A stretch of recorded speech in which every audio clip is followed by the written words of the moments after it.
अल्हम्दुलिल्लाहि वकफ़ा वसलामुन अला इबादिहिल्लज़ीना इस्तफ़ा अम्मा बाद फ़अऊज़ु बिल्लाहि मिनश्शैतानिर्रजीम बिस्मिल्लाहिर्रहमानिर्रहीम इन्ना हाज़ल क़ुरआन यहदी लिल्लती हिय अक़वम व क़ाला नबिय्यु सल्लल्लाहु अलैहि वसल्लम ख़ैरुकुम मन तअल्लमल क़ुरआन व अल्लमा सदक़ल्लाहुल अज़ीम। मोहतरम मुअज़्ज़ज़ दोस्तों, बुज़ुर्गों और अगर समात फरमा रही हो मेरी माओं और बहनों,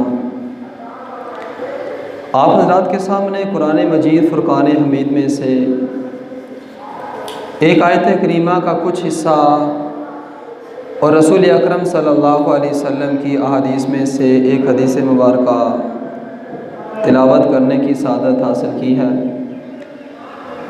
अल्लाह रब्बुल आलमीन से ये दुआ है कि मुझे हक़ सच बयान करने और हम सब को सुनने के बाद इन पर अमल पैरा होने की तौफ़ीक नसीब फरमाए। ब्रादरान इस्लाम, माह रमज़ान अल मुबारक का पहला अशरा वो तकरीबन मुकम्मल हो गया।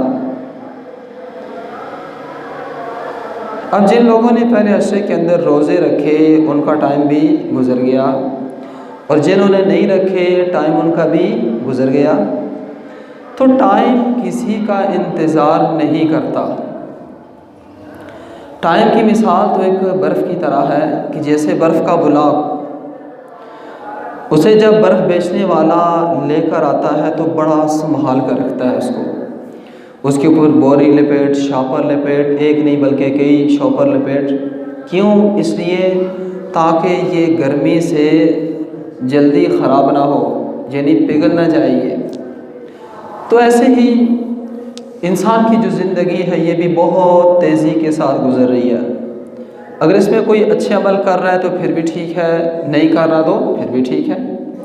तो टाइम किसी का इंतज़ार नहीं करता कि हाँ ये बंदा नेक अमल करे तो फिर मैं गुज़रूँ और बुरे अमल करे तो मैं रुक जाऊँ। नहीं, ऐसा नहीं है, बल्कि टाइम गुज़रता जा रहा है।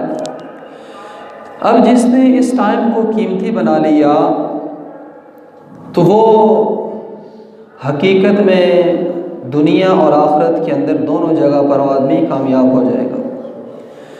तो आप देखें कि रमज़ान का पहला अशरा गुज़र गया और इसमें जिन लोगों ने रोज़े रखे उनका टाइम भी गुज़र गया, जिन्होंने नहीं रखे उनका टाइम भी गुज़र गया। जिन्होंने रात को तरावी पढ़ी उनका वक्त भी गुज़र गया, लेकिन थोड़ी सी मुश्किल से। जिन्होंने नहीं पढ़ी तो उनका टाइम बज़ाहिर अच्छा गुज़रा, घर के अंदर टीवी देखकर उन्होंने बज़ाहिर अपने एतबार से सही गुजारा, लेकिन हकीकत में उनका टाइम सही नहीं गुज़रा।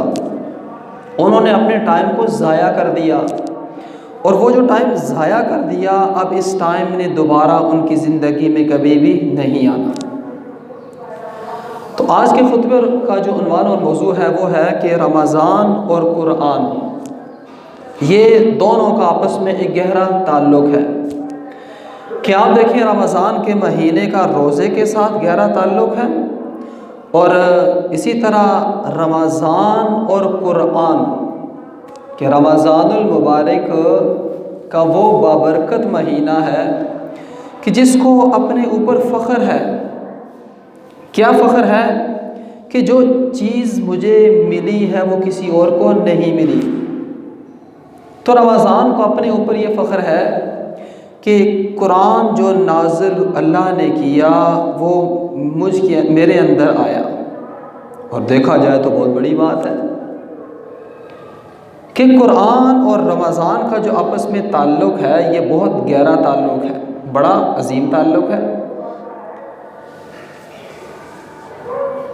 अल्लाह रब्बुल आलमीन ने इंसानों की हदायत के लिए जो एक निज़ाम कायम किया, अपने अम्बिया को और इसी तरह अपनी किताबें नाज़िल की नबियों पर। वो है कि दो चीज़ें, एक अम्बिया, दूसरे नंबर पर उन पर उतरने वाली किताबें। अब किताबें तो कई हैं, जैसे बड़ी किताबें 4 हैं, तौरात, ज़बूर, इंजील और कुरान मजीद। लेकिन इन चारों में सबसे ज़्यादा जो मकाम और मर्तबा हासिल है वो कुरान करीम को हासिल है। अल्लाह ताला ने ऐसे नहीं किया कि सिर्फ़ किताब नाज़िल कर दी, चलें जी बस ठीक है, या नबी को किताब दे देते कि ये किताब आपके पास है और ये किताब आप लोगों तक पहुंचा दें, उसके जो औराक हैं वो लोगों तक पहुंचा दें, बस ठीक है। नहीं, ऐसे नहीं किया। अल्लाह ने किताब भी नाजिल की, किताब के साथ साथ नबी को मुअल्लिम भी बनाकर भेजा। आप दुनिया और दीन दोनों की तारीख़ देखें कि हज़रत आदम अलैहिस्सलाम को जब अल्लाह ने दुनिया के अंदर नाज़िल फरमाया, दुनिया के अंदर भेजा, जन्नत से ज़मीन पर उतारा, तो ज़मीन पर उतरने के बाद अल्लाह रब्बुल आलमीन ने कुछ सहीफ़े हज़रत आदम को अता किए। तो हज़रत आदम को जो मिलने वाले सहीफ़े थे वो सिर्फ़ अकेले सहीफ़े नहीं थे, बल्कि उनके साथ हज़रत आदम को मुअल्लिम बनाकर भेजा गया कि ये सहीफ़ा है, ये किताब है, ये सिलेबस है, तो इसकी लोगों को तालीम और तबलीग करनी है। इसी तरह उसके बाद आप देखें कि हज़रत इब्राहीम अलैहिस्सलाम के कुछ सहीफ़ों का ज़िक्र है कि सुहुफ़ इब्राहीम व मूसा। तो हज़रत इब्राहीम के सहीफ़े जो उन पर नाजिल किए, सिर्फ़ सहीफ़े नहीं आए बल्कि हज़रत आदम को साथ मुअल्लिम बनाकर उतारा, मुअल्लिम बनाकर भेजा। तो अंबिया अलैहिस्सलातु वस्सलाम दुनिया के अंदर नबी किसी का शागिर्द नहीं होता। नबी की जो तरबियत है और नबी का जो इल्म है वो बराह रास्त अल्लाह ताला की तरफ से होता है। इसीलिए अल्लाह रब्बुल आलमीन ने फरमाया कि वअल्लमा आदमल अस्मा, कि हमने आदम को नाम सिखाए, वो नाम कि जो फरिश्तों को नहीं आ रहे थे। और हज़रत यूसुफ़ के मुतालिक फरमाया वयुअल्लिमुका मिन तावीरिल अहादीस, कि हमने उनको ताबीर का इल्म दिया, हमने दिया। अब देखें, वअल्लमा, हमने सिखाया। तो हज़रत यूसुफ़ के मुतालिक भी फरमाया कि हमने ताबीर का इल्म दिया। इसी तरह हज़रत खिज़र के मुतालिक फरमाया कि वअल्लमनाहु मिन लदुन्ना इल्मा, कि हमने अपनी तरफ से उनको इल्म दिया। और रसूल अकरम सल्लल्लाहु अलैहि वसल्लम को अल्लाह ने दुनिया के अंदर जो भेजा, भेजने के 4 मकसद बयान फरमाए। एक, यतलु अलैहिम आयातिक व युअल्लिमुहुमुल किताबा वल हिकमत व युज़क्कीहिम, कि ये 4 मकसद हैं रसूल अकरम सल्लल्लाहु अलैहि वसल्लम के दुनिया में आने के। अब देखें कि यहाँ तमाम जगह पर वो अल्लाह रब्बुल आलमीन ने जो इल्म की निस्बत है वो अपनी तरफ की कि हमने सिखाया। तो नबी दुनिया में किसी का शागिर्द नहीं होता, क्योंकि नबी दुनिया के अंदर लोगों को सिखाने के लिए आता है, बताने के लिए आता है। हज़रत ईसा अलैहिस्सलाम के बारे में एक वाक़या लिखा है कि हज़रत ईसा जब 5 साल के थे तो वालिदा ने उनको मकतब भेज दिया उस्ताद के पास पढ़ने के लिए। तो हज़रत ईसा जब जाकर क्लास में बैठे तो उस्ताद ने कहा पढ़ो अलिफ। तो हज़रत ईसा ने आगे से पूछा अच्छा अलिफ, अलिफ का माना क्या है? उस्ताद ने कहा अलिफ का कोई माना नहीं, अलिफ अलिफ है, अलिफ का क्या माना है? तो हज़रत ईसा ने कहा कि अगर किसी हरफ का कोई माना नहीं तो वो एक मुहम्मल है। तो आप कैसे उस्ताद हैं कि एक मुहम्मल तालीम लोगों को दे रहे हैं? अब उस्ताद बड़ा हैरान हुआ कि भाई 5 साल का बच्चा है और क्लास में बाकी दूसरे बच्चे भी बैठे हैं, तो सबके सामने एक मुझसे सवाल कर दिया। तो हज़रत ईसा से पूछने लगी अच्छा आपको पता है? तो हज़रत ईसा ने कहा कि हाँ बिल्कुल मुझे पता है, ऐसे नहीं बताऊँगा, बल्कि ऐसे करो कि उस्ताद की जो नशिस्त है, जगह है, वो छोड़ो, वहाँ मैं बैठूँगा और तुम सामने बैठो आकर तालिब इल्मों के अंदर, फिर बताऊँगा। अब देखें कि हज़रत ईसा अलैहिस्सलाम उस उस्ताद की जगह पर बैठे और उस उस्ताद को सामने शागिर्दों में सफ़ में बिठाया कि यहाँ बैठो।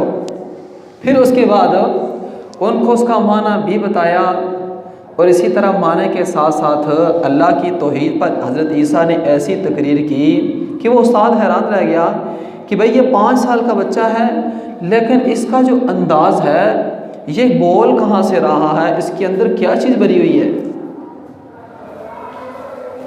तो हज़रत ईसा अलैहिस्सलाम ने, क्योंकि अल्लाह का नबी बनना था, नबी अल्लाह के कागज़ों में पहले ही नबी होता है, लेकिन दुनिया के अंदर आकर जो ऐलान होता है वो 40 साल की उम्र में ऐलान होता है।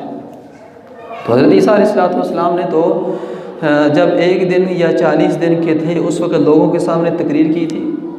उस वक़्त कहा था इन्नी अब्दुल्लाह, मैं अल्लाह का बंदा हूँ, आतानी अल किताब, अल्लाह ने मुझे किताब अता की है और मुझे नबी बनाया है।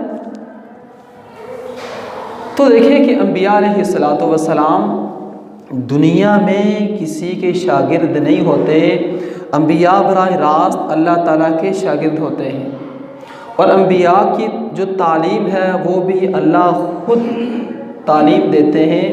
और इसी तरह अंबिया अलैहिस्सलाम की जो तरबियत है वो भी बराह रास्त अल्लाह ताला की तरफ से होती है। और दूसरे मुकाम पर फरमाया कि वअल्लमा का मालम तकुन तालम, कि महबूब हमने आपको वो कुछ दिया जो आप नहीं जानते थे। मक्का के जो लोग थे वो एतराज़ करते थे कि ये कैसा नबी है, ये तो अल्लाह ने फरमाया ना कि हमने आपको उम्मी बनाकर दुनिया में भेजा। उम्मी कहते हैं कि जिसको पढ़ना लिखना ना आता हो। तो आप सल्लल्लाहु अलैहि वसल्लम ने भी किसी से पढ़ना लिखना नहीं सीखा। तो ये लोग बड़े परेशान थे कि देखें आप सल्लल्लाहु अलैहि वसल्लम को लिखना पढ़ना भी नहीं आता, फिर भी जो कुरान हमारे सामने पढ़ते हैं तो ऐसा ज़बरदस्त और इतना जामे किस्म का कलाम ऐसा तो आज तक हमने नहीं सुना। तो रसूल अकरम सल्लल्लाहु अलैहि वसल्लम पर जब अल्लाह ने कुरान नाजिल किया तो कुरान रमज़ान के अंदर ही नाजिल हुआ है। तो आप सल्लल्लाहु अलैहि वसल्लम जो कुरान नाजिल होता तो फ़ौरन उसको याद करते, उसको पढ़ते बार बार इसलिए पढ़ते कि कहीं कुरान भूल ना जाए। तो अल्लाह रब्बुल आलमीन ने फरमाया महबूब परेशान होने की ज़रूरत नहीं है, इन्ना अलैना जमाअहु व कुराना, इस कुरान को महफूज हमने आपके सीने में कर दिया है, अब आप इसको भूल नहीं सकते, लिहाजा आप परेशान ना हो, इसको बार बार रट्टा ना लगाएं कि कहीं कुरान मुझसे भूल ना जाए। तो कुरान करीम वो किताब है कि अल्लाह रब्बुल आलमीन ने इसकी हिफाजत का ज़िम्मा खुद लिया और इसकी हिफाजत के लिए सबसे पहले रसूल अकरम सल्लल्लाहु अलैहि वसल्लम के सीने का इंतखाब फरमाया और उसके बाद फिर आप सल्लल्लाहु अलैहि वसल्लम ने आगे सहाबा कराम ये कुरान आगे फिर सहाबा तक मुंतकिल किया। इमामुल अंबिया अलैहिस्सलातु वस्सलाम एक मरतबा मस्जिद के अंदर तशरीफ़ लाए, क्योंकि आप सल्लल्लाहु अलैहि वसल्लम पर जब कुरान नाजिल हुआ तो आप सल्लल्लाहु अलैहि वसल्लम ने कुरान लोगों के सामने उनको पढ़ कर भी सुनाया कि पढ़ना कैसे है। इसके साथ साथ आप सल्लल्लाहु अलैहि वसल्लम ने कुरान को लिखवाया भी। तो पूरे का पूरा जो कुरान है वो आप सल्लल्लाहु अलैहि वसल्लम ने लिखवाया। सहाबा कराम रज़ी अल्लाह तआला अन्हुम ने कुरान को लिखा। तो कई सहाबा ऐसे थे कि उनके पास कुरान लिखा हुआ था। हर जो तालिब इल्म था वो नाजिल होने वाले कुरान को अपने पास लिख लेता था। जैसे हज़रत अली रज़ी अल्लाह तआला अन्हु, हज़रत अब्दुल्लाह इब्न मसूद, इन्होंने तैयार किए हुए थे सहीफ़े। जैसे आज होता है ना कि एक शागिर्द को होमवर्क मिलता है कि हाँ भाई ये काम आपने कल करके लाना है। जिससे कुछ अर्सा पहले तख्तियाँ लिखी जाती थी स्कूलों के अंदर, लेकिन उस तख्ती का फ़ायदा बड़ा था कि बच्चों की जो राइटिंग है बहुत ज़्यादा अच्छी होती थी। जब वो ख़त्म हुई तो आज वो चीज़ ख़त्म होगी। तो ऐसे ही सहाबा कराम रज़ी अल्लाह तआला अन्हु, क्योंकि मदीना के अंदर सबसे जो पहला मदरसा था वो दार अरकम, हज़रत अरकम रज़ी अल्लाह तआला अन्हु का घर था।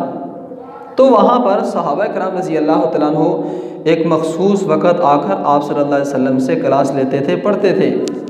उनके लिए जो सिलेबस था वो यही अल्लाह का कुरान था। तो आप सल्लल्लाहु अलैहि वसल्लम के पास वहाँ शागिर्द सहाबा आकर पढ़ते थे। फिर आप सल्लल्लाहु अलैहि वसल्लम जब मक्का से हिजरत करके मदीना तशरीफ़ ले गए तो फिर जो अस्हाब सुफ़ा का चबूतरा था, अस्हाब सुफ़ा के मस्जिद नबी के बिल्कुल सामने वहाँ एक कमरा बना हुआ था, बल्कि इस वक्त भी है। अब उसकी पहचान ये है कि उसकी जो नीचे बुनियाद है ना वो थोड़ी सी ऊंची है, उसी के ऊपर उन्होंने कालीन बिछाए हुए हैं और उसके साइड पर एक जांगला भी लगा हुआ है, इस राइट साइड पर, यानी मस्जिद नबी के मेहराब वाली साइड पर, क्योंकि उसके बिल्कुल सामने रोज़ा रसूल है सल्लल्लाहु अलैहि वसल्लम। तो बिल्कुल आप सल्लल्लाहु अलैहि वसल्लम के रोज़े के सामने ये अस्हाब सुफ़ा का चबूतरा आज भी मौजूद है। तो यहाँ तालिब इल्म आकर रहते भी थे, पढ़ते भी थे। पढ़ते क्या थे? कुरान या आप सल्लल्लाहु अलैहि वसल्लम की अहादीस। तो जैसे आप अक्सर सुनते रहते हैं कि वही की दो किस्में हैं, एक कुरान और एक हदीस। कुरान को वही मतलूब कहते हैं और हदीस को वही गैर मतलूब कहते हैं।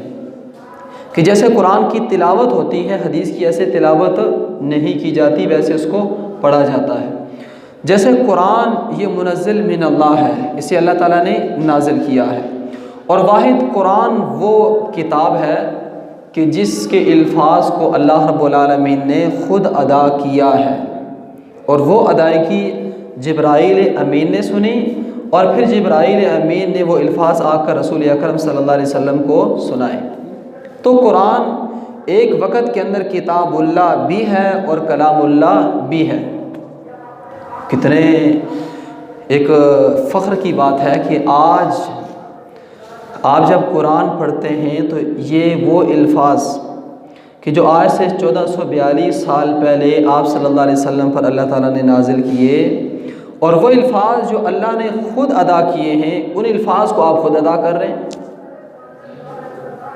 जैसे आप कुरान पढ़ते हैं, पढ़ते पढ़ते आप इस आयत पर जब पहुँचते हैं कि कुलना याना रुकूनी बरदम व सलामन अला इब्राहीम, हालांकि यहाँ अल्लाह फरमाते हैं ना कि जब हज़रत इब्राहीम को आग के अंदर फेंका गया तो कुलना, हमने कहा, याना रुकूनी, ए आग ठंडी हो जा, बरदम व सलामन अला इब्राहीम, हज़रत इब्राहीम के लिए सलामती वाली बन जा।